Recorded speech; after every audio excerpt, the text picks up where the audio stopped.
Dis avec moi, illumine les yeux de mon cœur. Une deuxième fois, illumine les yeux de mon cœur. Une troisième fois, illumine les yeux de mon cœur. Une quatrième fois, illumine les yeux de mon cœur.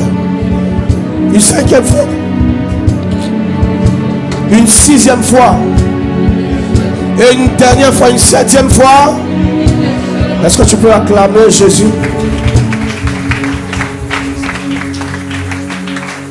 Est-ce que tu peux acclamer Jésus?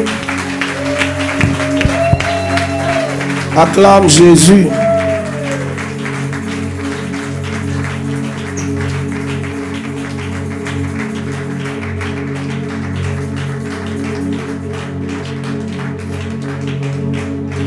Amen. Wow. Est-ce qu'on peut s'asseoir dans sa présence? Wow. Le thème qui nous réunit ce matin est très puissant. Découvrir Christ dans le livre de la Genèse. Et particulièrement pour ce thème, je vais prendre mon temps pour enseigner. Je vais faire l'effort de prendre le temps d'enseigner parce que il y a tellement de profondeur et de richesse, même que je pense que un mois ne peut pas en réalité suffire pour voir toutes les révélations de Christ dans le livre de Genèse. Amen. Alors je vais te demander dans les quelques minutes qui vont suivre d'être très attentif. Le Saint-Esprit va comme créer une illumination en toi, une illumination de ton esprit. Et c'est le lieu de donner, avant de commencer, quelques instructions. Mets ton portable sur mode avion. Voilà, mets ton portable sur mode avion. Ne sois pas distrait. Sois focalisé sur le message. Alors, ce message a plusieurs objectifs. Je vais parler des objectifs de ce message. Chaque dimanche, je vais vous expliquer pourquoi c'est important de découvrir Christ dans le livre de la Genèse. Amen. Vous m'entendez bien? Alors, comme premier objectif de ce message, c'est de comprendre que Christ est au centre de la création. C'est de comprendre que Christ est le centre, sinon au centre de la création. De l'univers jusqu'aux hommes. Quand on parle de la création, on parle de l'univers et on parle des hommes. Alors, la deuxième chose, c'est de découvrir comment chaque élément de la création parle de Christ ou simplement pointe vers Christ. La troisième chose, comme objectif, que je vais développer dimanche prochain, c'est que les Écritures nous disent clairement que ceux qui connaîtront leur Dieu agiront avec fermeté. Ça veut dire quoi? C'est que c'est la méconnaissance de Dieu qui fait que tu agis d'une certaine manière qui n'est pas efficace. Parce que tu ne connais pas ton Dieu. J'ai l'habitude de dire ici qu'on peut tous prier, mais ceux qui ont des résultats dans la prière, c'est ceux qui ajoutent à la prière la connaissance. Donc la connaissance de ton Dieu va te permettre d'agir avec fermeté. Merci. Ça va te permettre d'agir avec puissance. Amen. Alors, notre texte de base, Genèse 1, le verset 1. Ça, c'est notre texte de base. On va lire même tout le chapitre 1, progressivement. Mais on va commencer par notre deuxième texte de base, qui est Colossiens 1, versets 16 à 17.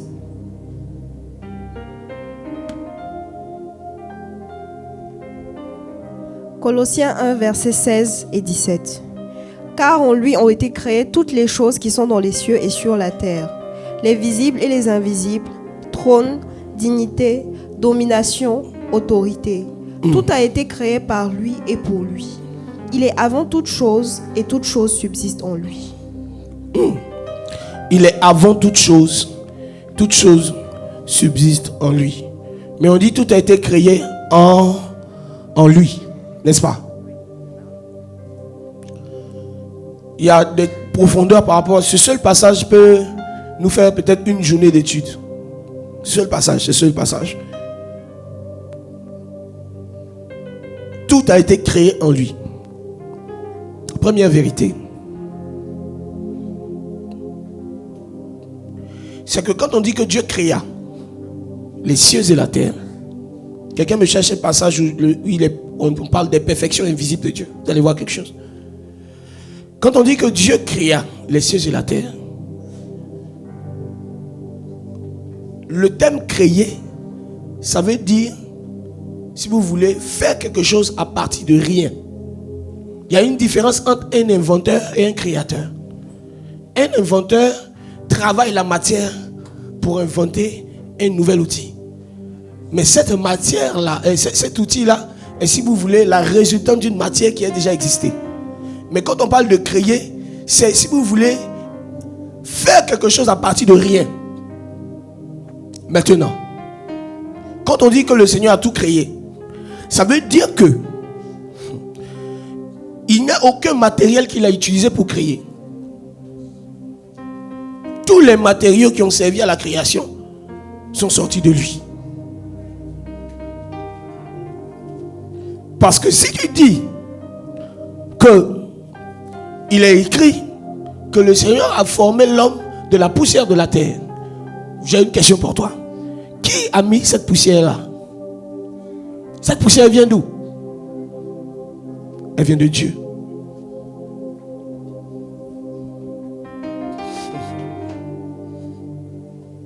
C'est pour cela que quand tu relis Colossiens 1 qu'on a lu, tu as déjà trouvé le verset sur les perfections invisibles de Dieu. Vas-y d'abord, parle de ça.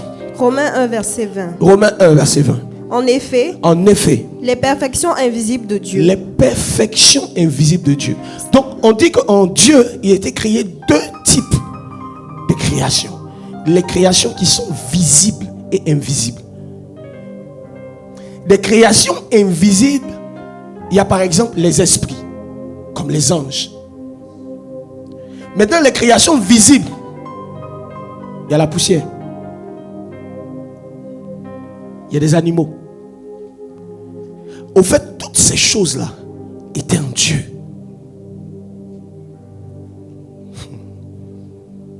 Ah, ce que je suis en train de te dire est fort.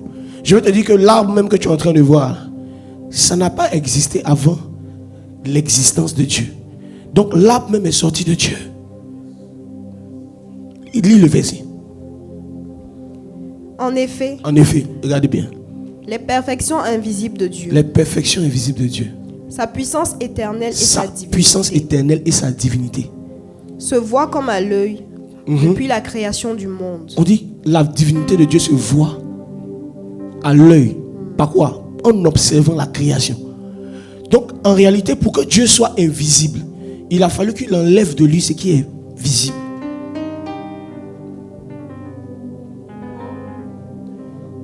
La terre est un élément qui était en Dieu, qui est visible. Si Dieu gardait la terre en lui, il serait visible. Donc il a enlevé la terre pour que tu voies, mais pour que tu ne le voies pas, il se cache derrière la terre.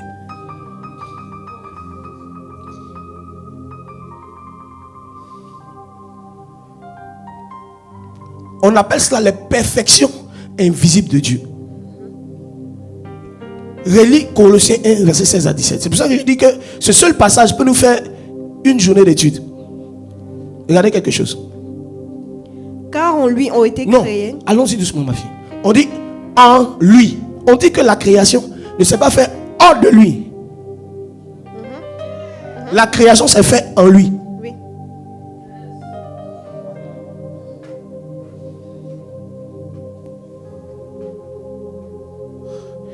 Regarde. Jean, le chapitre 1. J'aurais besoin peut-être de 2 lecteurs. Mais allons-y. Allons-y, Mikaja. Tu vas encore revenir sur ces passages-là. Donc garde-les. Jean 1, le verset 1. Regardez quelque chose. Au commencement. Ce sont ces vérités-là qui ont ouvert mon esprit sur la réalité du prophétique, des paroles de connaissance. J'ai compris la puissance de Dieu. Vas-y. Était la parole. Au commencement était la parole. On est d'accord? Donc au commencement, ce n'est pas la terre et le ciel, comme tu le vois dans Genèse. Au commencement, il y avait quelqu'un qui a existé avant la terre et le ciel. Le commencement était la parole. Tu n'as pas compris. Dans Genèse 1, on te dit, au commencement, Dieu créa. Donc, avant que Dieu crée, il y avait un premier commencement où il y avait la parole. Au fait, Jean 1, c'est la genèse de la Genèse. Lis. Et la parole était Dieu. Ok. Au commencement était la parole. Et la parole était Dieu. Quand tu lis dans Genèse 1, verset 1, on dit au commencement, Dieu créa. Donc, avant le commencement, quand tu lis la phrase, il y a Dieu. Et on te dit qu'en Dieu, au commencement était Dieu et la parole. Et cette parole-là était Dieu. Donc, si tu lis Genèse 1, tu peux dire au commencement, la parole créa la terre. C'est ce que ça veut dire. Maintenant, Jean 1 te parle du commencement même de la parole. En fait, Jean 1 n'arrive pas même à te situer le commencement de la parole. Mais il dit au commencement était Dieu. Maintenant, regardez la partie qui est assez intéressante. Au commencement était la parole. La parole était avec Dieu. Regardez maintenant quelque chose. Vous allez comprendre. Que quand on parle des pères, quand on dit que quand on regarde la création, on voit Dieu. Là, toutes ces choses, le ciel que vous voyez là, c'était un Dieu.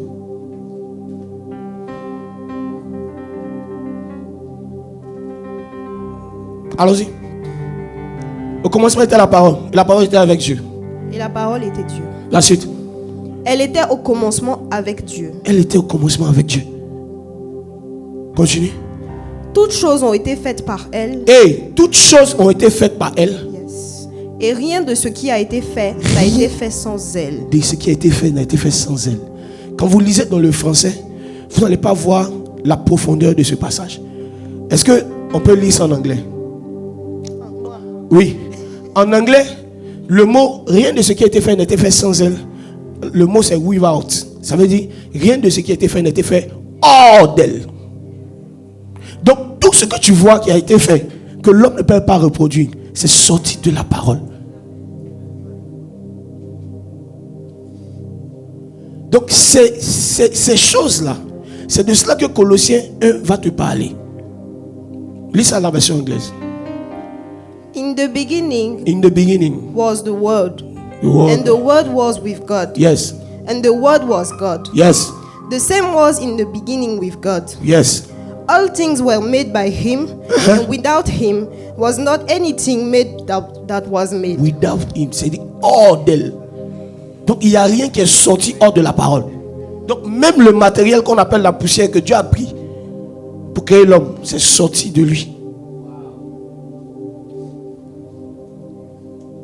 Le ciel est sorti de Dieu. Et c'est ce que Colossiens 1 nous enseigne. Relis maintenant Colossiens 1. Tu vas avoir une vision claire de Colossiens 1. Tu vas voir qu'en Dieu, il y a une partie visible et il y a une partie invisible. Et c'est la partie visible que nous voyons, le ciel. Les hommes, c'est la partie visible de Dieu.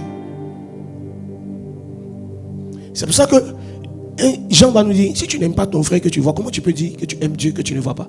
Parce que ton frère, c'est la partie visible de Dieu. C'est une partie de Dieu qu'on peut voir.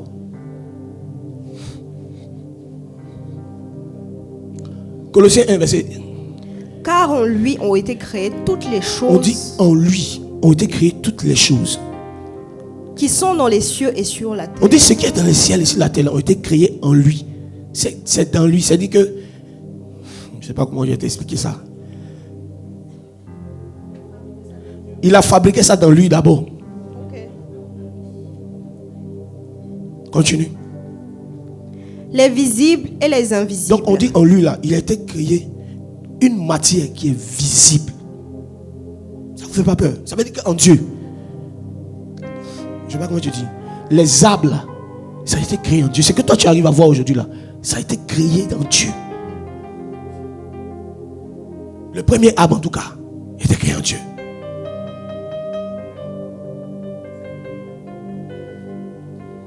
Donc c'est une partie de Dieu qui est visible. Maintenant, pour pouvoir être invisible, il a enlevé ce qui le rendait visible. Parce que Dieu aime, Dieu veut se cacher. Et Dieu veut qu'on le cherche en tâtonnant. Maintenant, cette partie où, si vous voulez, cet endroit dans lequel toute la création a été créée là, cet endroit-là, c'est Christ. C'est pour cela qu'en chaque partie de la création, il y a l'image de Christ. Pourquoi? Parce que ça rappelle l'endroit duquel ils ont été créés.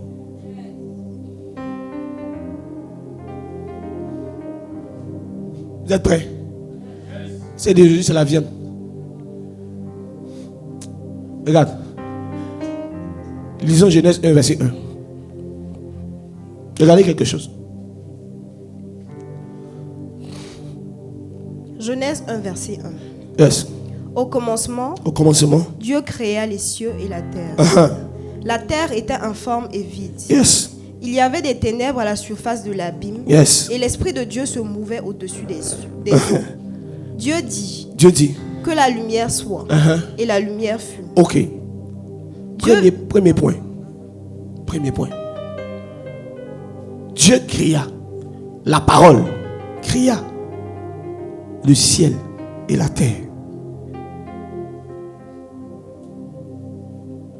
C'est la parole qui a créé le ciel et la terre. Ça, c'est une information que je donne. C'est vérifiable. Hébreux 11, verset 3. Avant que tu lises le passage, j'aimerais vous préciser que Dieu a créé le monde par deux grands éléments. Le premier élément, c'est sa parole. Le deuxième élément, c'est sa main, qui est la manifestation de sa parole. Donc, il a créé le monde par la parole parlée, la parole, et par, si vous voulez, le canal, la manifestation, sa main.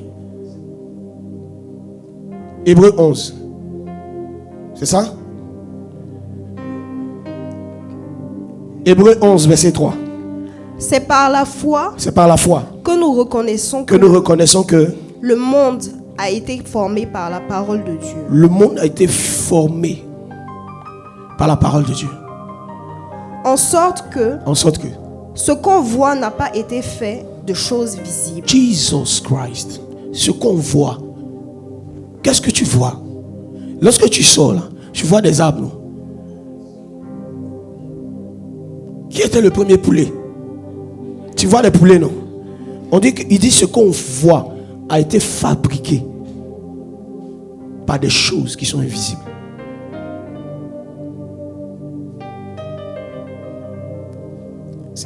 C'est bizarre. Écoutez bien. Lis tout le passage. Hébreux 11, verset 3. Tu as fini le passage? Oui. Ok. Ce qu'on voit a été créé par quoi? La parole. Donc, premier élément, notre premier élément que le Seigneur a utilisé pour créer le monde, c'est la parole.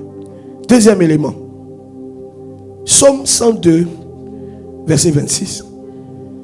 Aujourd'hui, on va beaucoup lire. S'il y a quelqu'un qui peut se mettre à côté pour chercher des versets.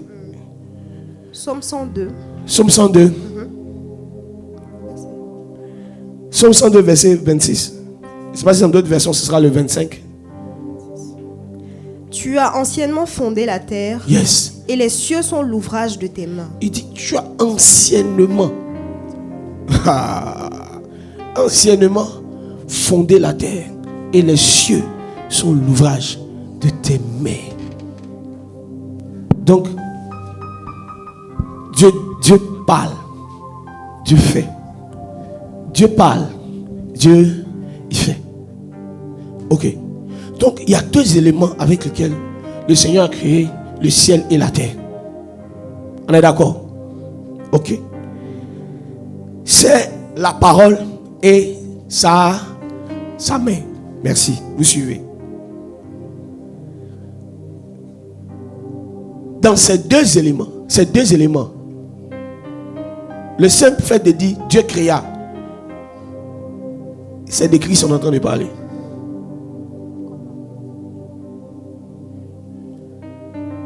Jean 1, verset 14.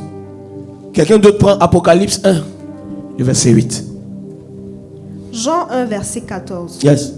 Et la parole a été faite chair, et elle a habité parmi nous, pleine de grâce et de vérité. Yes. Et nous avons contemplé sa gloire, une gloire comme la gloire du Fils unique venu du Père. La parole de Dieu, avec laquelle Dieu a formé et fondé le monde.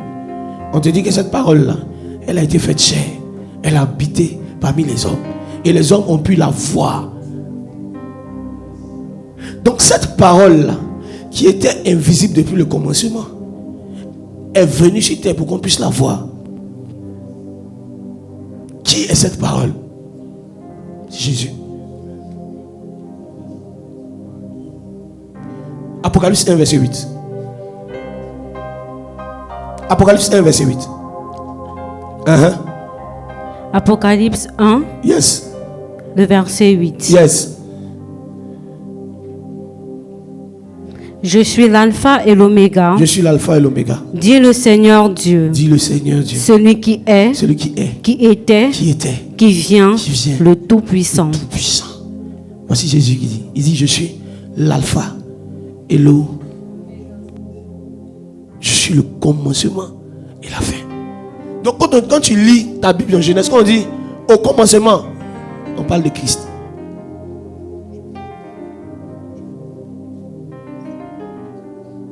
Vous allez voir où je veux en venir.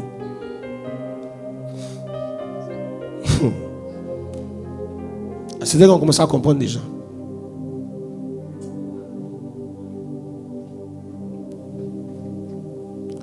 Apocalypse 1, verset 8. C'est ce que tu as lu tout à l'heure.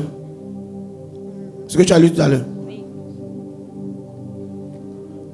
Donc, il a créé le monde par Christ. C'est pour cela que tu ne peux pas t'en sortir dans ce monde sans Christ.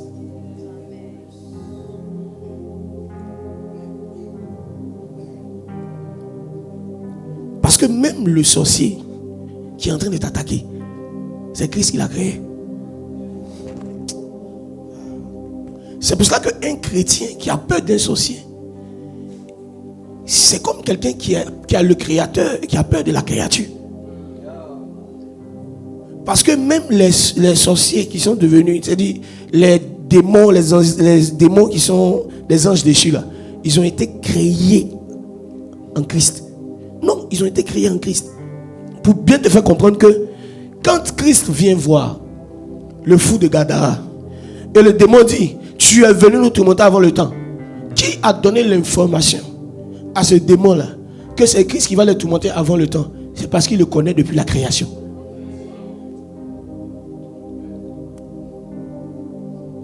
Jésus-Christ de Nazareth est en train de chasser les démons. Mais il fait quelque chose d'étrange. Pendant qu'il est en train de chasser les démons, dès le début de son ministère, il les empêche de révéler qui il est.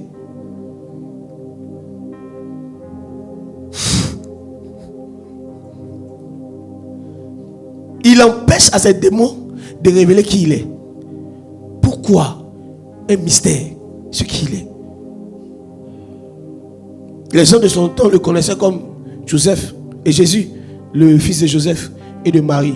Et les démons le connaissent comme l'ancien des jours, la parole qu'il a créée. Donc il est en train de les chasser. Et puis il dit, taisez-vous. Ne dites pas aux gens qui je suis.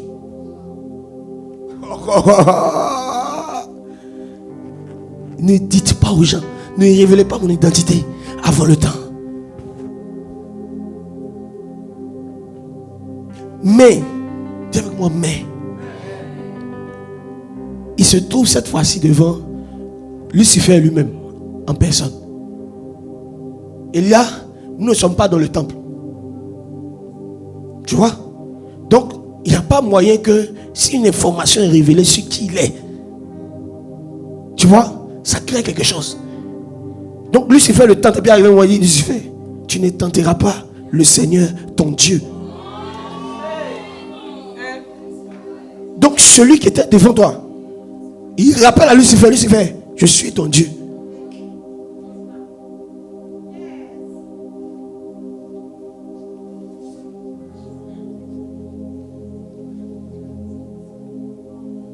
celui que tu as en toi, c'est celui qui a créé le ciel et la terre. C'est Dieu. Quand on dit qu'on a le Saint-Esprit en nous, là, ce n'est pas une demi-portion de Dieu. C'est Dieu. Je ne sais pas si vous êtes prêts pour ça. Jean 1 dit, Genèse 1 dit, au commencement Dieu créa. Jean 1 dit, hé, laisse ça. Au commencement était la parole. Oh. Et cette parole a habité parmi eux. Ils ont touché cette parole. Ils ont vu cette parole. Ils ont compris que, waouh, Genèse, au fait, c'est, si tu veux, Moïse qui arrive à voir ce qui s'est passé. Comment le monde a été créé. Mais Jean 1 te montre qu'est-ce qui a existé avant même que le monde soit créé. Dieu est sa parole. Au fait, l'ancien des jours que tu lis là, c'est Jésus. Les gars, c'est pour ça qu'un chrétien, c'est pas quelqu'un de, c'est pas un petit gars. Un chrétien, c'est la manifestation des choses anciennes dans le temps présent. Quand tu es un chrétien, tu portes Dieu en toi. Le gars qui était avec eux là, c'était Dieu.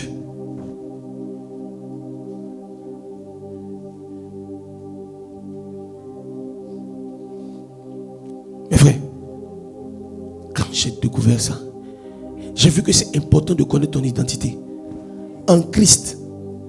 Parce que hors de Christ, tu n'es rien, mais en Christ, tu as quelque chose. Donc c'est Christ en réalité qui a formé le ciel.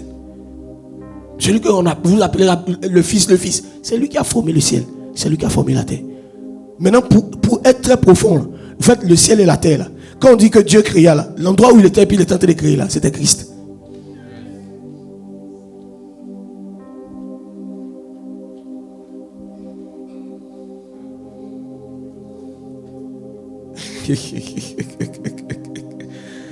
Christ, c'est l'endroit aussi où Dieu s'est tenu pour créer l'homme. C'est pour ça qu'il a dit faisons l'homme à notre image, hein? Selon notre ressemblance. Maintenant, Paul te dit dans le livre de Corinthiens que Christ est l'image visible du Dieu invisible.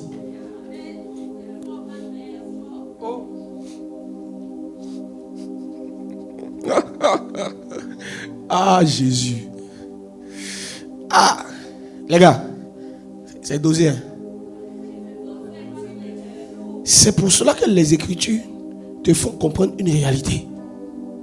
C'est que tout a été créé par la parole. Et rien de ce qui a été fait n'a été fait sans elle ou en dehors d'elle. Donc c'est pour cela aussi que un sorcier normalement qui est devant toi, qui voit que tu connais ton identité, il ne peut pas essayer de te manger. Parce que en réalité, tu es dans la personne qui l'a créé. Une créature ne sera jamais plus grande que le Créateur. Hey! C'est là que j'ai compris pourquoi on n'a pas d'autorité. Parce que la personne avec qui on marche, on ne le connaît pas. Non, tu n'as pas compris. Regarde.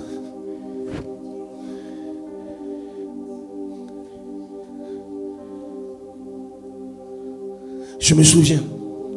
J'étais allé en mission dans un village de l'est du pays.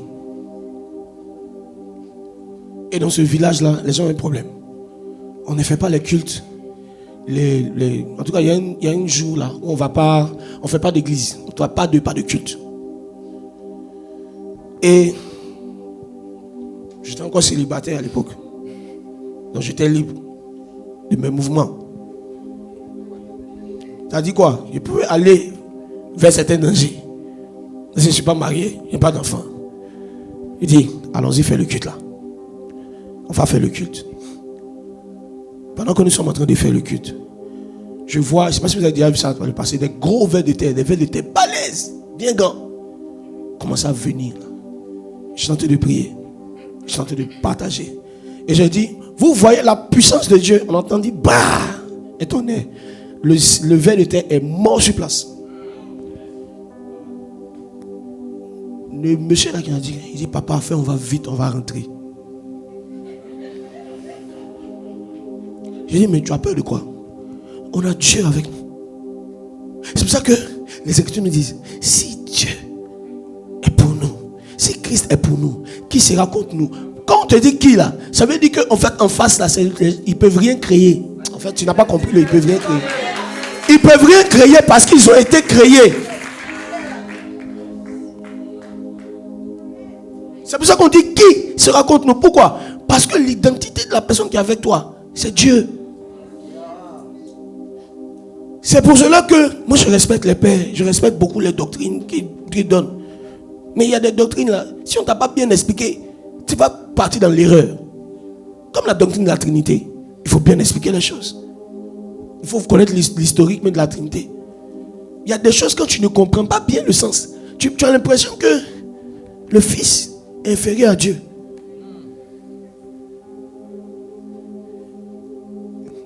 Le Fils là, il n'est pas seulement la parole de Dieu. Il est la main de Dieu.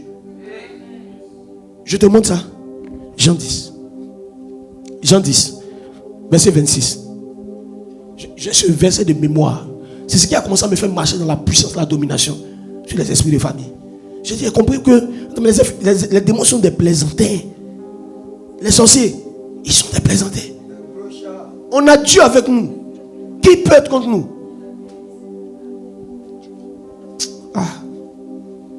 Jean 10, verset 26. Écoutez bien. Jean 10, verset 26. Mais vous ne croyez pas. Vous ne croyez pas. Parce que vous n'êtes pas de mes brebis. Parce que vous n'êtes pas de mes brebis. Continue. Mes brebis entendent ma voix. Mes brebis entendent ma voix. Je les connais. Je les connais. Et elles me suivent. Et elles me suivent. Je leur donne la vie éternelle. Et elles ne périront jamais. Qui donne la vie aux brebis? Jésus. Qui a donné la vie au premier Adam? Jésus. Qui est l'arbre de vie dans Genèse? Jésus. L'arbre de vie a quoi comme fruit? La vie.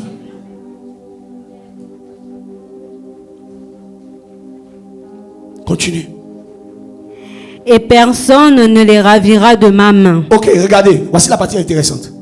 Il dit que les brebis là, personne ne les ravira de ma main. Maintenant, regarde la suite. Mon Père me les a donnés. Tu me les as donnés. Est plus grand que tous. Il est plus grand que tous.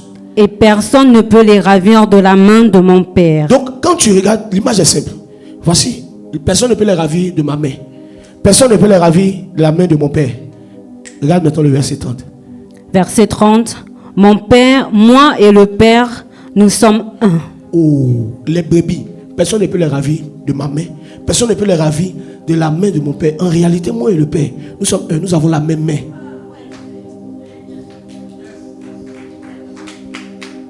Les brebis de Dieu là, personne ne peut les ravir de ma main. Maintenant, les mêmes brebis là, il dit encore que personne ne peut les ravir des mains de son Père. Donc il y a combien de mains? Une seule main. Dans Jean 10, verset 30, il dit, moi et le Père, nous sommes un. Et les Juifs dans le temps ont compris qu'il est en train de dire cela. Regarde la suite, verset 31 à 32. Alors les Juifs prirent de nouveau des pierres pour le lapider. Les Juifs ont pris des pierres pour le lapider. Jésus leur dit, Je vais le dire. je vous ai fait voir plusieurs bonnes Il œuvres ironise, il dit, j'ai fait plusieurs bonnes œuvres venant de mon Père. venant de mon Père. Pour laquelle me lapidez-vous? Pour laquelle me lapidez-vous? Les Juifs lui Les répondirent, Juifs lui répondirent. ce n'est point pour une bonne œuvre que nous te C'est pas pour une lapidons, bonne œuvre qu'on est en train de te lapider. mais pour un Parce que tu as blasphème. blasphémé. Et Parce que toi, toi, qui es un homme, qui es un homme, tu te fais Dieu. my God, toi qui es un homme, tu te fais Dieu. Donc il disait que la main du Père depuis le commencement là, c'est moi. Maintenant je peux exagérer dans la révélation. Verset 32. Ça c'est extraordinaire. Regarde déjà avant de lire le verset 32. Les gens disent que Jésus-Christ n'a jamais dit qu'il est Dieu. Il a dit. C'est parce que tu n'es pas juif. Pour comprendre. Ces hommes-là, à quel moment, quand tu lis le récit, à quel moment Jésus-Christ a dit qu'il est pareil à Dieu? Mais ils ont compris que quand il disait que personne ne peut les ravir de ma main, personne ne peut les ravir de mon Père, de la main de mon Père, Moi et le Père, nous sommes un. Il était en train de dire qu'il est Dieu. Et ils ont dit, non, toi tu blasphèmes. Parce que toi, n'étant qu'un homme, tu te fais Dieu. Maintenant, regardez là où il va leur confirmer cela. Verset 32. Jésus leur répondit. Jésus répondit. N'est-il pas écrit dans votre loi? N'est-il pas écrit dans votre loi? J'ai dit. Attends, relis. Il y a quelque chose qu'ils ont sauté. Jésus leur répondit. Jésus leur répondit. N'est-il pas écrit dans votre loi? N'est-il pas écrit dans votre loi? J'ai dit. J'ai dit.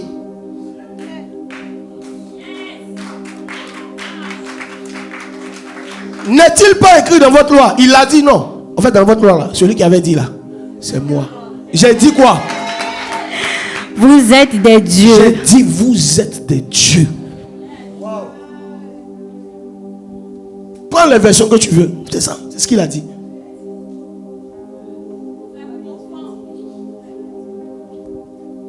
C'est pour cela que toi, tu es obligé de te lever à 4h du matin parce qu'un sorcier te poursuit. Tu as problème, mon fils. Tu as problème.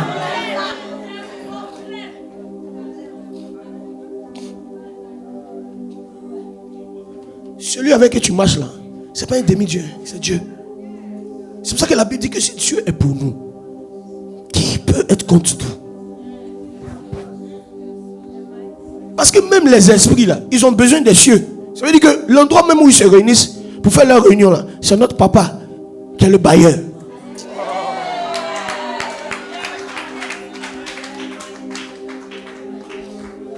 Maintenant, le laboratoire où ils ont été formés, c'est notre papa qui est le laboratoire. Maintenant, celui-même qui les a formés, c'est notre papa. Donc on dit que si Dieu est pour toi, qui peut être contre toi?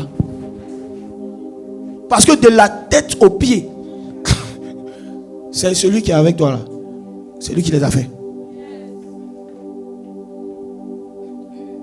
Mais je donne un truc. Je donne quelque chose.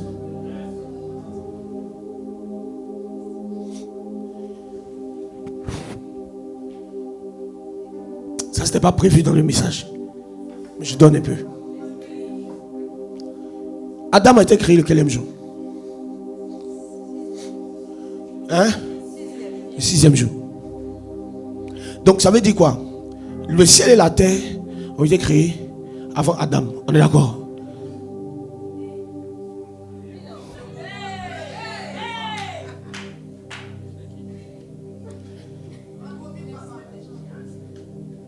Adam n'a pas été créé le 6e jour. Il existait déjà en Christ. Il était formé le 6e jour. Voici la différence entre créer quelque chose et puis lui donner une forme. Adam était déjà en Christ, mais il n'avait pas de forme.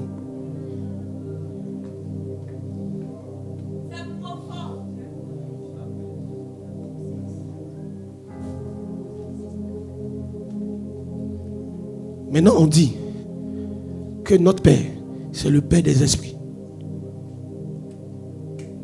Je ne sais pas si je t'ai dit ça. Regarde. Quand Dieu crée Adam,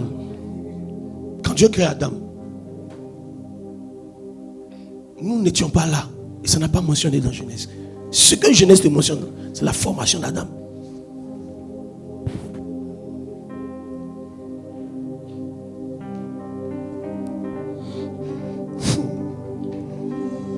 Maintenant, je dis ça. Au fait, quand Dieu forme Adam de la poussière de la terre, il souffle en lui un souffle. Et ce souffle va donner vie à la forme.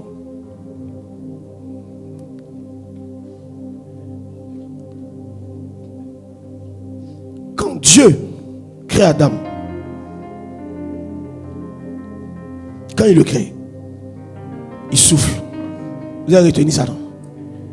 Maintenant, pourquoi quand toi tu viens au monde, on ne souffle pas?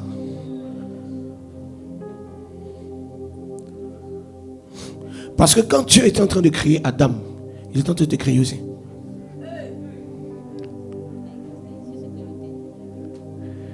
Il n'a pas simplement soufflé un souffle à Adam.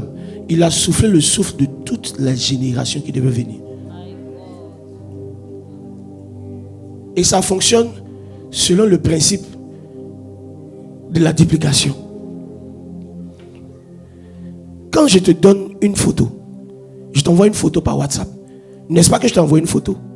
Normalement, la photo, tu vois, tu es le seul censé la voir. Maintenant, tu arrives à donner la photo à quelqu'un d'autre, mais la même photo est encore chez toi. Tu arrives à donner la photo à quelqu'un d'autre et la même photo est encore chez toi. Donc, quand je suis en train de te donner une photo, je suis en train de te donner des semblables de photos.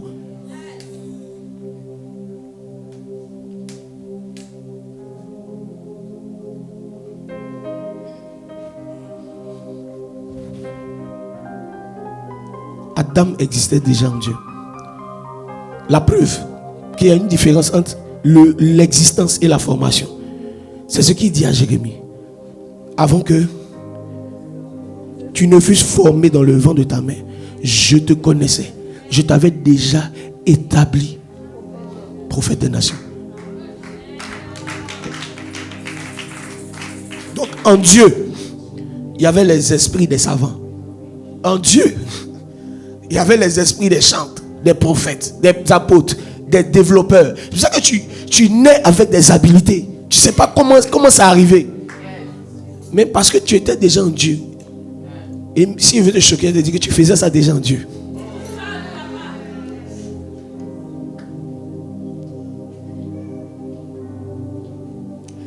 C'est pour cela que c'est important pour toi de connaître ta genèse. Pour savoir où tu vas. Comment se fait-il que tu es très à l'aise avec le commerce? Tu trouves ça bizarre. C'est comme si les gens se découragent par rapport au commerce. Mais toi, tu aimes ça. C'est comme si tu as des habilités, tu as des idées qui te viennent. Ça ne vient pas de toi. C'était ce que tu étais depuis longtemps.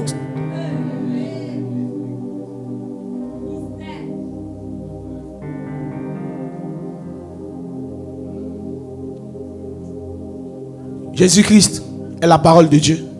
Jésus-Christ est la main de Dieu. Je vais vous montrer un truc. On a toujours la crise de la Genèse, non? Allons-y. Montons un peu. Dis à ton voisin, on va monter un peu. Donc, Dieu créa les cieux et la terre. C'est Christ en réalité, par qui Dieu a créé le ciel et la terre. Il est la parole de Dieu. Il est aussi la main de Dieu. Hébreux 1, verset 3. Hébreux 1, le verset 3. Et qui, étant le reflet de sa gloire... On dit Christ est le reflet de sa gloire. Et il est... Et l'empreinte de sa personne. Il est l'empreinte.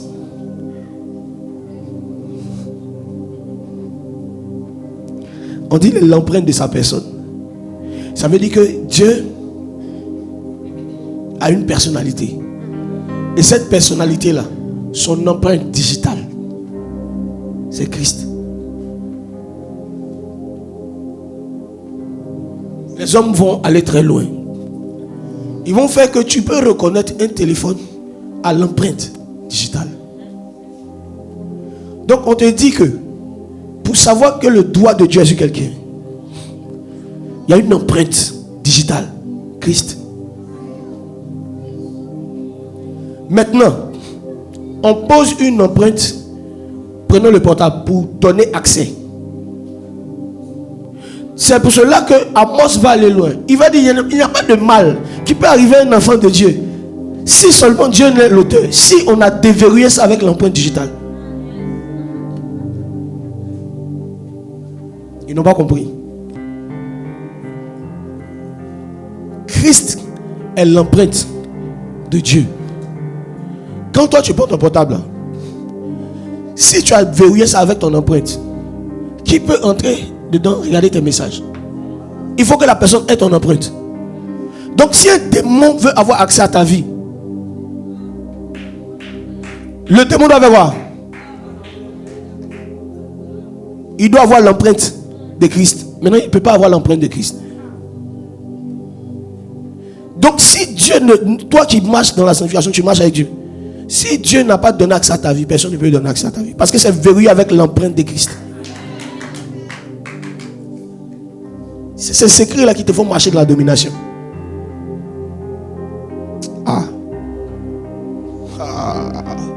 Tu es le smartphone de Jésus. Est-ce que tu sais ça? Tu es son smartphone.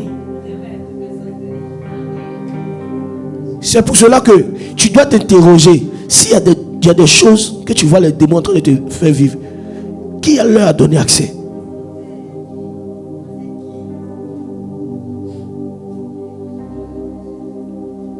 On va voir un truc. Dis à ton voisin, on va en eau profonde. Donc, Dieu créa Christ au commencement, est en train de créer le ciel et la terre, la manifestation de la parole et la manifestation de la main de Dieu, Christ.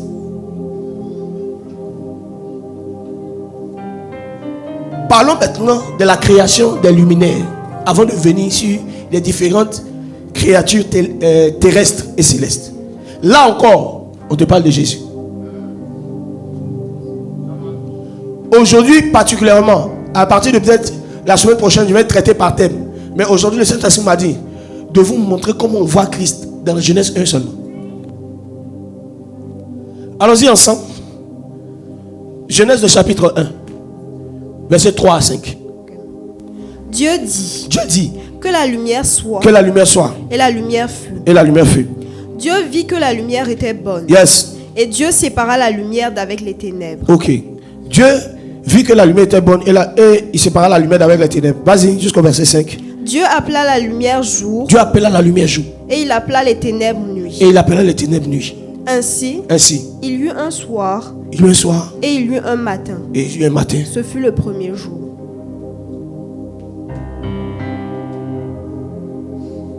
On ne dit pas ainsi il y eut un matin et il y eut un soir. On dit il y eut un soir d'abord. Donc le premier jour n'a pas commencé le matin, ça a commencé la nuit. C'est pour cela que le jour où Christ par sa mort a donné naissance à l'église, qui est le mystère de Dieu caché en tout temps, le ciel s'assombrit. Parce qu'il y a eu un soir, il y a eu un matin. Tout ce qui est créé dans la nuit, tu ne peux pas le détruire.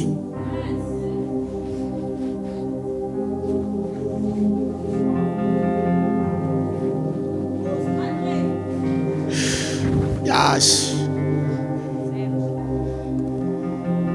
Quel était ce premier luminaire?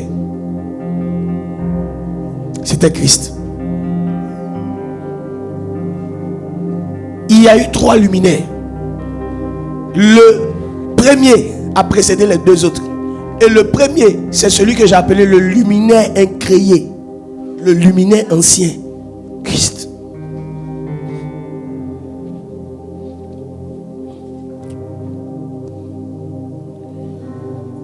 Quand il dit que la lumière soit. C'est fort. My God. Tu vois, souvent il y a des révélations, tu as envie de shifter en anglais, quoi. Comment c'est fort. Le mot que la lumière soit, ce mot-là veut dire que la lumière apparaisse. Ou plus profondément que la lumière arrive. Donc cette lumière-là n'a pas été créée, elle est apparue.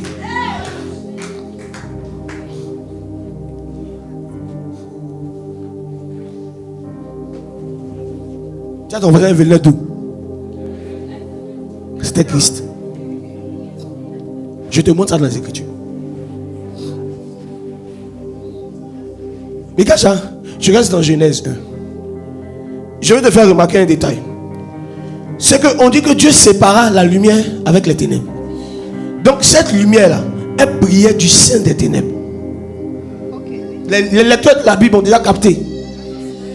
Donc cette lumière-là, elle était en train de briller. Et puis elle était avec les ténèbres. Lorsque je méditais dessus, j'ai voulu conclure directement que les ténèbres, c'était le diable. Mais le diable n'existait pas en ce temps. Comment ça? Il n'avait pas encore commencé à être diable. Donc cette lumière aussi, cette lumière est incréée. Ces ténèbres, ce sont des ténèbres incréées. Regardez. Regardez. Regardez quelque chose. Regardez quelque chose. 2 Corinthiens 4, versets 5 à 7. 2 Corinthiens 4, à partir du verset 5. Yes. Nous ne nous prêchons pas nous-mêmes. Nous ne nous prêchons pas nous-mêmes. C'est Jésus-Christ le Seigneur que nous prêchons. Nous prêchons Jésus-Christ le Seigneur. Et nous disons, vos serviteurs à cause de Jésus. Car Dieu, qui a dit, la lumière brillera du sein des ténèbres. Dieu a dit que la lumière va briller du sein des ténèbres. Continue. A fait briller la lumière dans nos cœurs. Il a fait briller maintenant la lumière dans nos cœurs. Pour faire resplendir la connaissance de la gloire de Dieu sur la face de Christ. Pour faire resplendir la connaissance. C'est ça? La connaissance de la gloire de Dieu. La connaissance de la gloire de Dieu sur la face de Christ. Donc la lumière qui brille, tu vois, du sein des ténèbres, c'est la connaissance, la gloire. Maintenant, la face sur laquelle la lumière est en train de briller, les ténèbres dont on a parlé, c'est la face de Christ.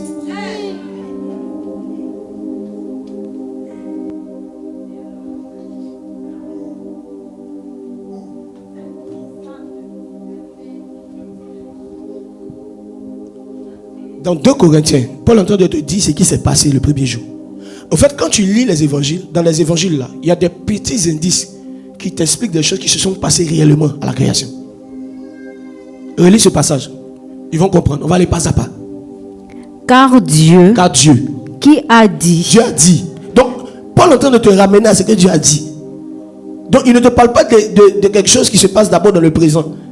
Il te parle de ce que Dieu a dit. Vas-y.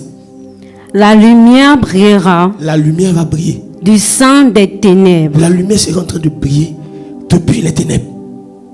A fait briller la lumière. Attends. La lumière dans Genèse était quoi? Elle brillait du sein des ténèbres.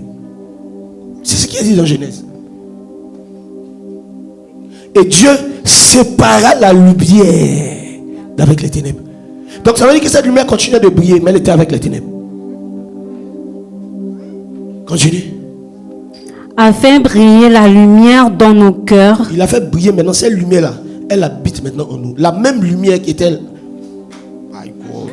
La même lumière qui était cachée dans les ténèbres là. Cette même lumière-là, il a commencé à la faire briller dans nos cœurs. Jésus-Christ dit à ses disciples, vous êtes la lumière du monde. Mais avant de dire ça, il dit, je suis la lumière du monde. Donc, cette même lumière que Dieu a dit que la lumière brille là, cette lumière habite dans nos cœurs. Donc cette lumière c'était qui? Christ. Maintenant, regarde là maintenant où il entre dans ce que j'appelle des deep mystery. C'est un mystère mais c'est profond. Et là ce qu'il dit. Pour faire resplendir la connaissance. Donc cette lumière là c'est la connaissance de Dieu. Et il a fait resplendir sur quoi? La face de Christ. La face de Christ. Les ténèbres.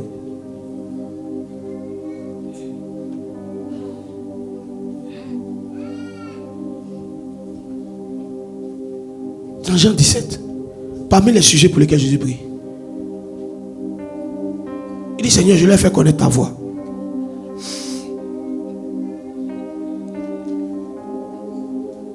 Il dit je leur ai fait connaître ta voix. Je leur ai fait connaître ton nom. Ça c'est autre chose. Pas encore dans ça. Mais ces ténèbres, ce n'était pas le diable. Ces ténèbres, c'était Christ.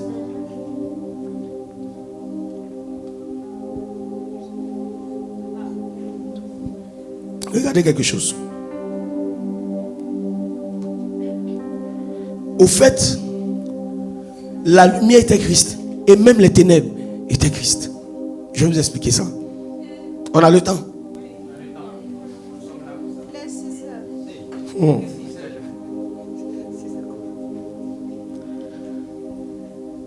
Au fait, si nous regardons ensemble, Psaume 18, le verset 11.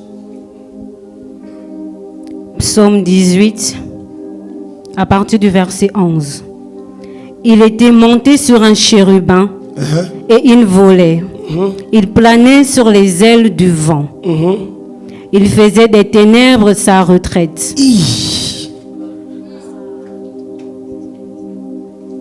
Il faisait des ténèbres sa retraite. Le Dieu de lumière. Tu as fini de lire le passage? Termine. Il faisait des ténèbres sa retraite, sa tente autour de lui. Il était enveloppé des eaux obscures et de sombres nuages. Il faisait des ténèbres sa retraite, sa maison. Et on dit que cette lumière, Dieu, était enveloppé de sombres ténèbres, des nuages obscurs.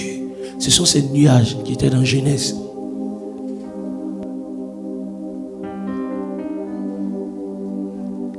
Paul va dire, en réalité, Dieu, la lumière, était en Christ, les ténèbres de Dieu, réconciliant le monde avec lui. Il dit qu'en réalité, la réconciliation qu'il y a eu entre Dieu et le monde, là, c'est fait par Dieu lui-même. Mais Dieu était caché où? En Christ. Donc Christ est en même temps lumière de Dieu et en même temps ténèbres de Dieu. La tente de Dieu. L'apôtre Paul disait, nous sommes pressés de quitter cette tente. Parlons du corps. Donc la tente de Dieu, c'est le lieu où Dieu habite. Et Dieu habite où? En Christ.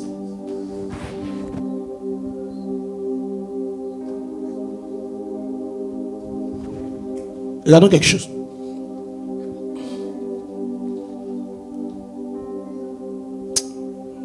Je vais dire un truc.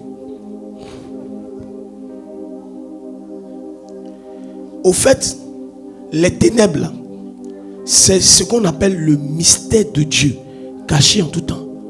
Les ténèbres, là, c'est, si vous voulez, c'était Christ qui devait venir pour nous sauver. Et il fallait cacher ce mystère. Et cette lumière se cachait où? En Christ. Regardez, Timothée en parle. Regardez quelque chose. Et Paul en parle dans Timothée. Allons-y ensemble dans 1 Timothée 6, 13 à 16. 1 Timothée 6, versets 13 à 16. Yes. Je te recommande. Je te recommande. Devant Dieu qui donne la vie à toutes choses, et devant Jésus-Christ, qui fit une belle confession devant Ponce Pilate, de garder le commandement et de vivre sans tâche, sans reproche, jusqu'à l'apparition de notre Seigneur Jésus-Christ, que tu manifesteras en tout temps le bienheureux et seul souverain, le roi des rois et le Seigneur des seigneurs, qui seul possède l'immortalité, qui habite une lumière inaccessible. Il habite une lumière inaccessible. Qu'est-ce qui rend cette lumière inaccessible? Les ténèbres.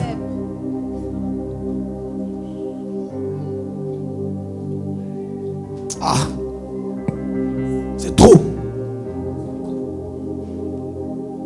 On te dit que la lumière, elle était inaccessible. Christ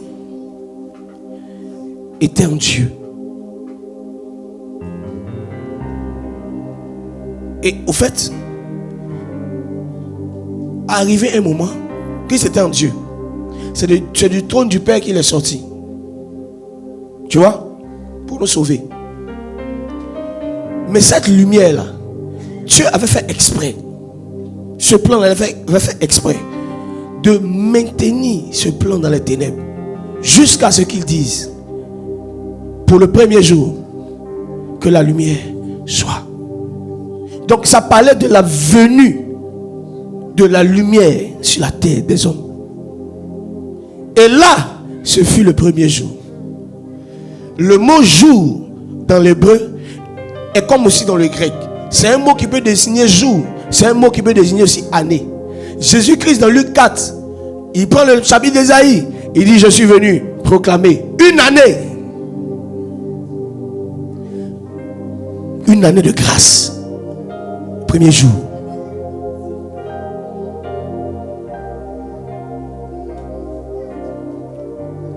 Maintenant, comment cette chose, cette vérité, qui dit que Christ habite une lumière inaccessible, Comment toi, ça peut t'aider? Comment on peut rendre ça pratique pour toi? C'est simple. On dit que la lumière de Christ est une lumière inaccessible. Ok. Maintenant, Christ est en toi.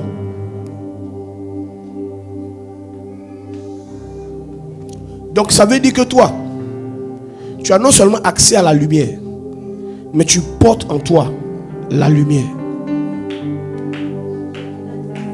Donc, toi aussi, tu es inaccessible.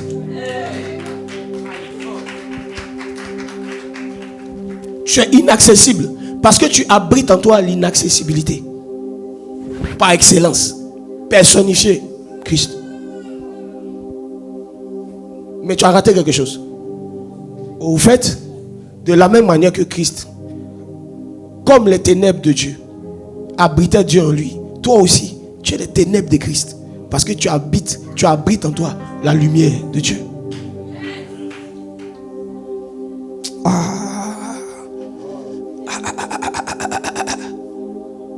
Hey, Jesus.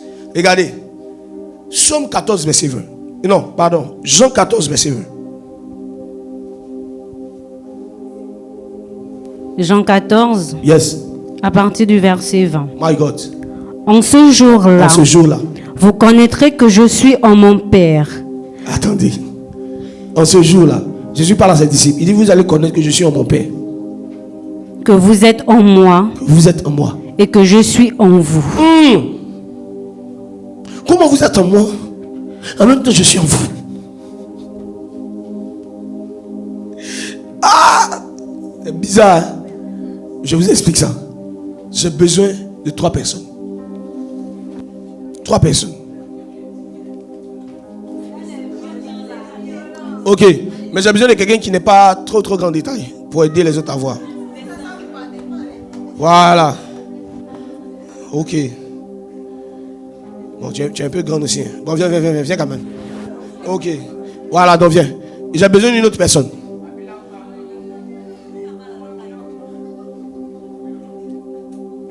Ok. Merci. Alors, relis le verset de Jean 14. Vous allez voir quelque chose. Attendez. Je vais vous donner les rôles. Jean 14, verset 20. En ce jour-là, vous connaîtrez que je suis en mon Père. Jésus nous explique qu'il y a un mystère qu'on va découvrir quand on va partir au ciel. Mais là, ce mystère, c'est quoi? Dis. Vous connaîtrez que je suis en mon Père. Vous allez connaître, pas que j'étais, vous allez connaître que je suis. Ok. Que je suis en mon Père. Donc voici le Père. Le Padré. C'est le Père qui est là.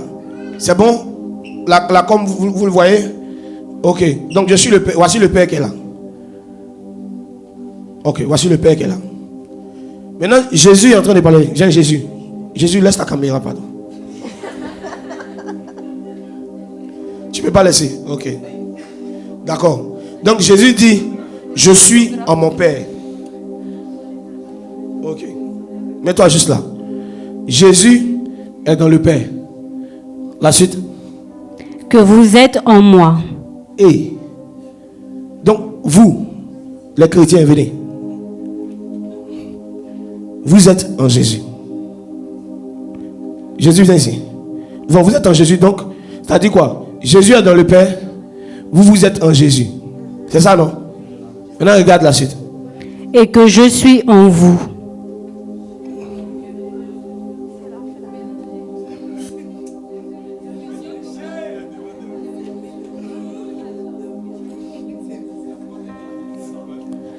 Quelqu'un dit avec moi, strange revelation. Strange. C'est étrange ça. Comment on dit bizarre? Comment on dit bizarre en bamileke? Ah, tu vas nous aider un peu?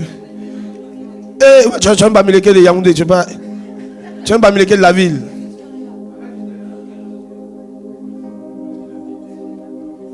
Imaginez la scène. Jésus-Christ dit, écoutez les gars, moi là, je suis dans le Père. Vous êtes en moi. Mais moi-même, je suis en vous aussi.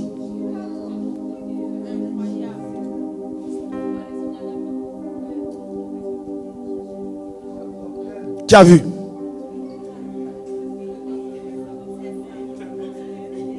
Relis la création du luminaire.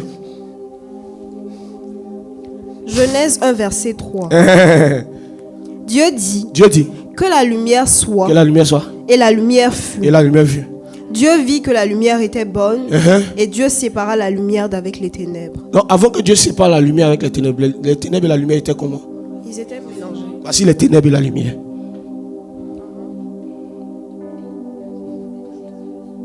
Les ténèbres et la lumière. Nous sommes en même temps les ténèbres de Christ. Tu vois, non? Nous sommes en même temps aussi la lumière de Christ. Et c'est pas si tu comprends un peu. Donc maintenant, qu'est-ce que Dieu va faire? Dieu sépare la lumière avec les ténèbres. Dieu a séparé la lumière avec les ténèbres, non? Ok. Et c'est la lumière seulement qui brille. Viens ici, asseyez-vous, vous allez voir quelque chose. Vous allez voir ce qui se passe à la conversion. Les gens ont déjà commencé à comprendre. Jésus maintenant est envoyé par le Père sur la terre. Jésus, Père, envoie ton fils. Voilà, non, reste là d'abord. Et le Père envoie sa lumière sur la terre. Et cette lumière habitait avant avec les ténèbres. Et dans Jean 10, les gens n'arrivent pas à suivre Jésus. Ils entendent son message, ils n'arrivent pas à le comprendre. Donnez-lui un micro.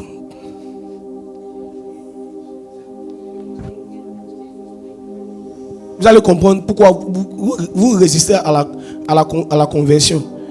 Vous allez comprendre que vous êtes en train de résister à l'union qu'il y avait entre la lumière et les ténèbres depuis le commencement. Jésus dit quoi? Mes brebis entendent ma voix. Mes brebis entendent ma voix. Et ils me suivent. Venez maintenant.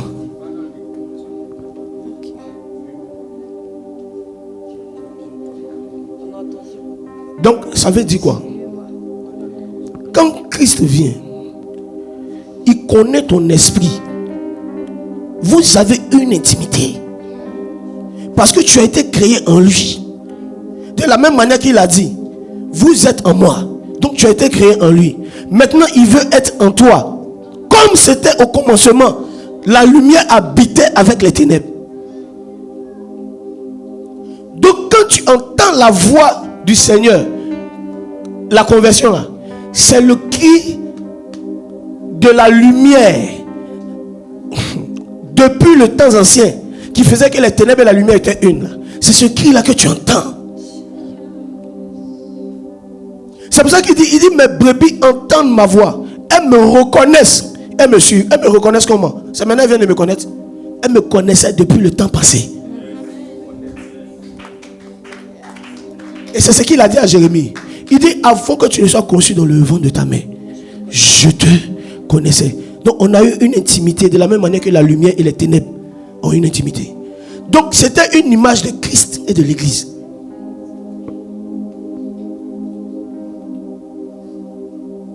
Parce que dans le livre de Somme, on va dire, Moïse va dire, Dieu peut habiter dans les ténèbres. Allez vous asseoir.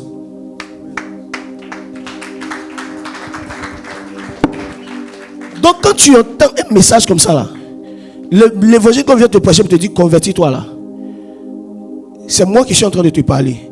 Mais c'est la voix de Dieu qui te connaissait depuis les temps passés qui est en train de t'appeler.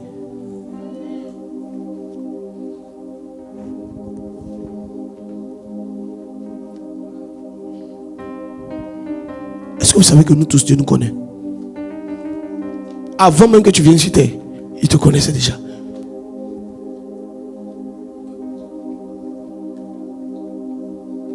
Avant même que toi tu viennes sur terre, Dieu te connaissait déjà.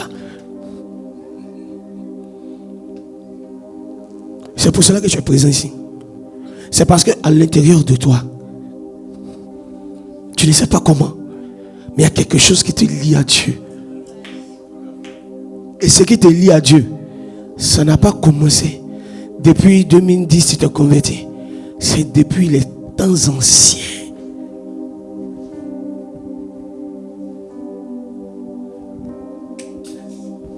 On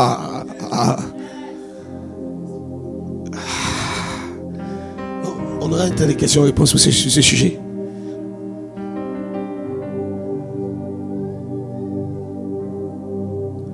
Au fait,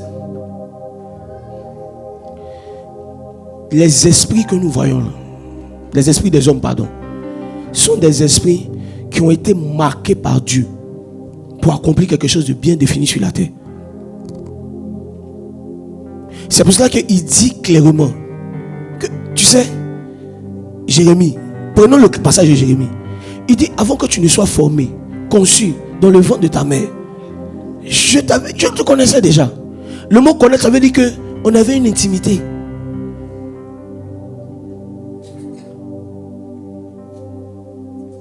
Et dans ce temps d'intimité, je t'avais même établi, consacré, prophète des nations. Pose-toi la question, avec quelle huile? Et où s'est tenue cette cérémonie d'ordination? Au ciel.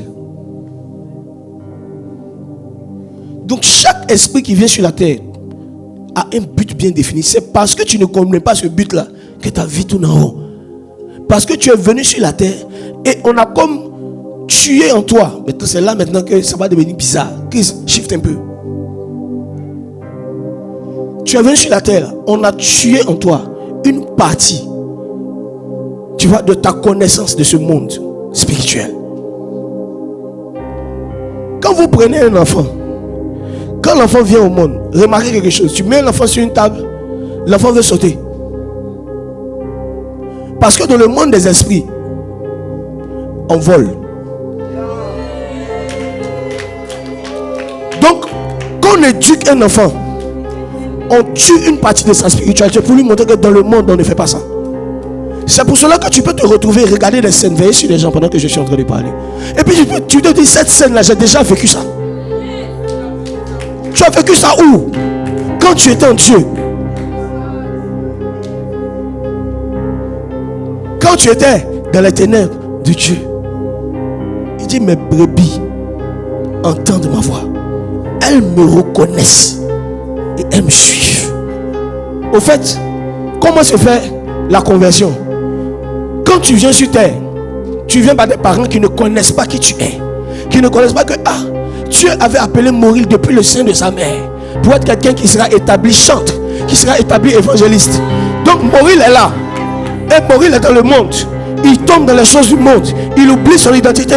Et arrivé, quelqu'un dit, Maurice, viens à Jésus. Maurice se retrouve comme un zombie. Il arrête les choses du monde et puis commence à suivre Jésus. Parce que Dieu connaissait Maurice avant même qu'il ne vienne sur terre. Au fait, quand tu commences à marcher avec Dieu là, c'est pas un cri physique, c'est un cri depuis le règne des esprits. Et il dit quelque chose, il dit, j'appelle mes brebis par leur nom. Ton nom c'est pas Maurice. Ton nom là, c'est ce que ton esprit appelle à faire sur la terre. Donc Dieu dit pour l'autre, je sais pas, malgré tous les défauts, les trucs, tu sens que tu as appelé à ces choses. Tu sens que tu as appelé à faire ça. Parce que le son a retenti depuis le monde des esprits. Et parmi les esprits, il y a les esprits musiciens. C'est comme ça que quelques temps sont passés. Un jeune qu'on appelle Christ, il ne connaissait même pas Dieu. Et puis un moment comme ça, il connaît Dieu. Il commence à jouer, les atmosphères se passent. Ça ne vient pas de la terre, ça vient du ciel. Notre but sur la terre, bien sûr, notre but sur la terre est tellement important. Essaie de résister à l'onction. Nous allons monter dans quelques minutes.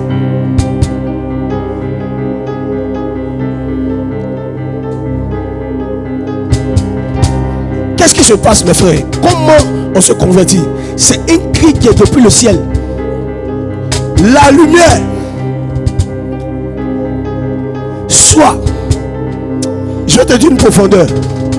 Au fait, il y a un nom que vous tous vous portez. C'est lumière.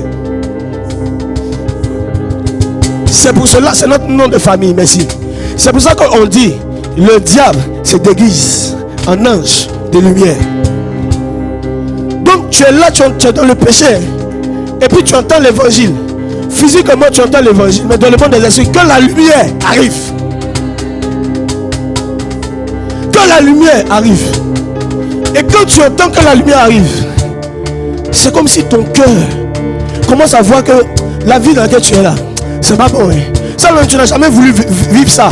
C'est parce que ton esprit reconnaît non seulement la voix de ton créateur, mais reconnaît son appel original.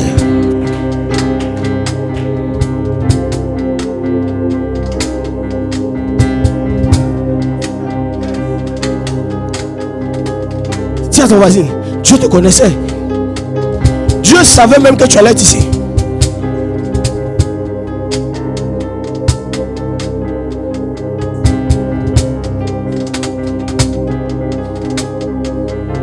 Tu vois ces impressions de déjà vu. Tu as vu ça quelque part. Où? Au ciel avec Dieu.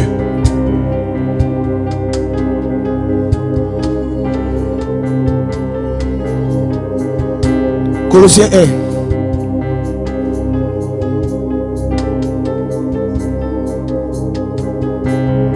Je sens quelque chose. Je sens un truc dans l'esprit. 16 à 17. Car en lui ont été créées toutes les choses qui sont dans les cieux et sur la terre, les visibles et les invisibles. Trône. En lui ont été créées toutes les choses qui sont où? Dans les cieux et sur la terre. Toi tu es dans les cieux ou tu es sur la terre? Sur la terre. Les deux.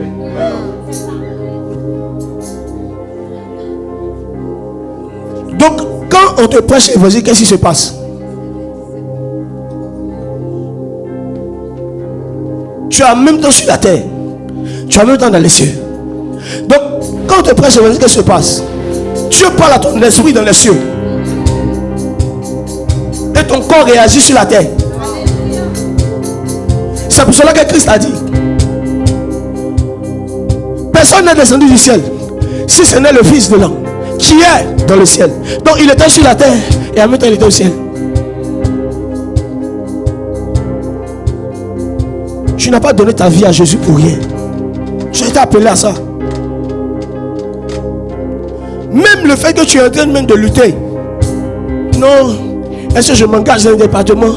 Est-ce que je commence à servir quelque part? Ce n'est pas toi. C'est un cri qui vient du ciel. Même le fait que tu es en train de lutter, me dit, hey, je laisse ce gars-là pour me sanctifier ou pas. Alors que tu aimais bien le gars. Mais c'est comme si arrivé un moment, il y a un cri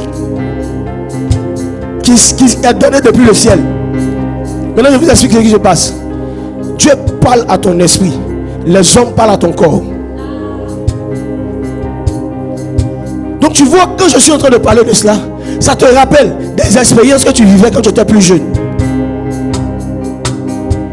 Tu pouvais savoir, même quand tu étais plus petit, que papa, ton ami, là, il est dans la sorcellerie. Il est dans un truc bizarre. Tu pouvais même faire des songes qui se réalisaient sur certaines personnes. D'où te viennent ces habilités? Du ciel.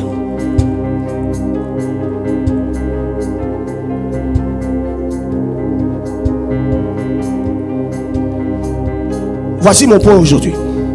Jésus-Christ est le commencement de la création. Vous voyez?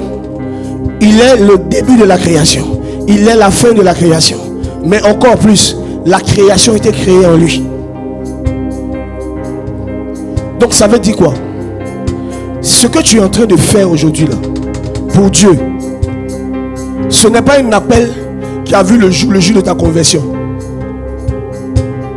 Ça a été manifesté comme la lumière soit, pour que la lumière soit visible. Mais ça existait d'abord dans les ténèbres de Dieu, en Dieu. Il y a certains d'entre vous, que vous le voulez, que vous ne le voulez pas, vous n'allez jamais vous sentir à l'aise dans le monde. Vous n'allez jamais vous sentir à l'aise dans les relations bizarres. Parce que c'est comme votre esprit cherche quelque chose. Cherche quelque chose que le monde ne peut pas vous donner, mais que Dieu seul peut vous donner. Christ. Christ est l'empreinte de sa personne. Là j'atterris. Ce qui vient fort. Quand Dieu a fait les esprits, qu'il a formé les esprits, il a formé même les corps. Il les a forcément manipulés avec sa main. Donc il a mis sur chaque personne l'empreinte de sa personne. Et c'est à cause de l'empreinte de sa personne que parmi tous tes amis païens, dans tout votre côté païen, toi tu aimes Dieu. Parce qu'il y a l'empreinte de sa personne sur toi. Christ, le mystère de Dieu caché en tout temps. Est-ce que tu sais que Jésus-Christ t'appelle? Est-ce que tu sais que ton amour que tu as pour Dieu ce temps-ci là, ça ne vient pas de toi? Est-ce que tu sais ça? Est-ce que ton désir de laisser ton petit ami pour Dieu, tu penses que ça ne vient pas de toi? Est-ce que tu sais que le fait que toi, tu te consacres à servir Dieu, tu aimes Dieu, tu penses que ça vient de toi? Ça ne vient pas de toi. Il y a des personnes ici, vous pensez que juste vos amis vous ont invité à un culte. Mais aujourd'hui, c'est Dieu vous a pas invité à un culte. Il est venu pour vous parler de votre origine. Ceux pour lesquels tu ne te retrouves qu'ici le dimanche au lieu de te retrouver au bar. Alors que tu aimes bien le bar. Mais c'est comme si aujourd'hui ton esprit t'a dit il faut que je sois là. Ce n'est pas ma voix que tu es venu entendre. C'est la voix de l'esprit qui te connaissait depuis les temps passés. Et pendant que je suis en train de parler, je peux voir par Jésus-Christ plusieurs personnes qui sont en train de résister à l'appel de Dieu, que le Saint-Esprit est prêt par l'envoi de ses anges à saisir maintenant. Au devoir, vous allez m'aider à les aider.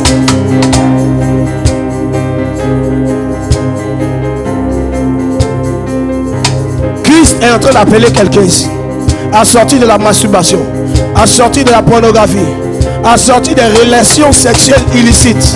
Christ est en train d'appeler quelqu'un à sortir du copinage, à sortir de la masturbation. Christ est en train d'appeler quelqu'un à l'empreinte de sa personne.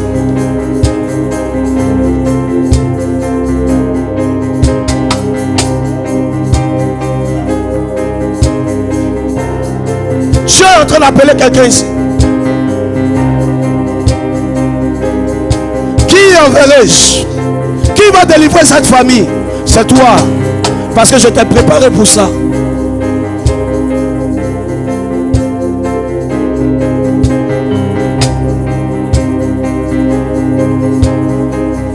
Et il a dit que la lumière soit. Et la lumière fut. Que la lumière soit. Que la lumière fut. Et la lumière soit. Et la lumière fut. Je suis en train de voir, protocole, soyez prudents. 5 anges descendus. 5 anges sont descendus.